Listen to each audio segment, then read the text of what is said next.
मित्रांनो, मुंबईतून एक धक्कादायक बातमी समोर आली आहे।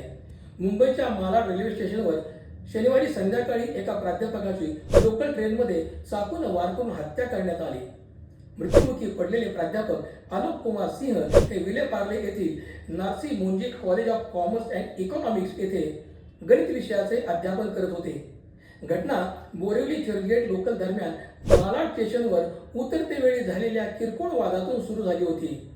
हा वाद वाढल्यानंतर आरोपीने प्राध्यापक आलोक कुमार सिंह यांच्या पोटात धारदार शस्त्राने वार केले, ज्यामुळे त्यांचा जागीच मृत्यू झाला। या घटनेनंतर आता या भीषण दृश्याची सीसीटीव्ही फुटेज समोर आली आहे, ज्यात आरोपी पांढऱ्या रंगाचा शर्ट आणि निळ्या जीन्स मध्ये असून तो पळून जाताना दिसत आहे। आरोपीचे नाव ओंकार शिंदे असून मुंबई रेल्वे पोलिसांनी आरोपी ओंकार शिंदे याला सीसीटीव्ही फुटेज आणि चेहरा ओळखणाऱ्या तंत्रज्ञानाचा वापर करून अटक केली आहे। पोलिसांनी त्याच्या विरुद्ध खुनाचा गुन्हा नोंदवला असून पुढील तपास सुरू असल्याची माहिती मुंबई रेल्वे पोलिसांनी दिली आहे। या घटनेने मुंबईच्या लोकल ट्रेनने प्रवास करणाऱ्या प्रवाशांच्या सुरक्षेचा मुद्दा पुन्हा एकदा ऐरणीवर आला आहे। नागरिकांमधून शांत सुरक्षित प्रवासाची मागणी करण्यात येत आहे। अशाच ताज्या घडामोडी आणि अपडेट पाहण्यासाठी पाहत रहा टाइम्स ऑफ महाराष्ट्र।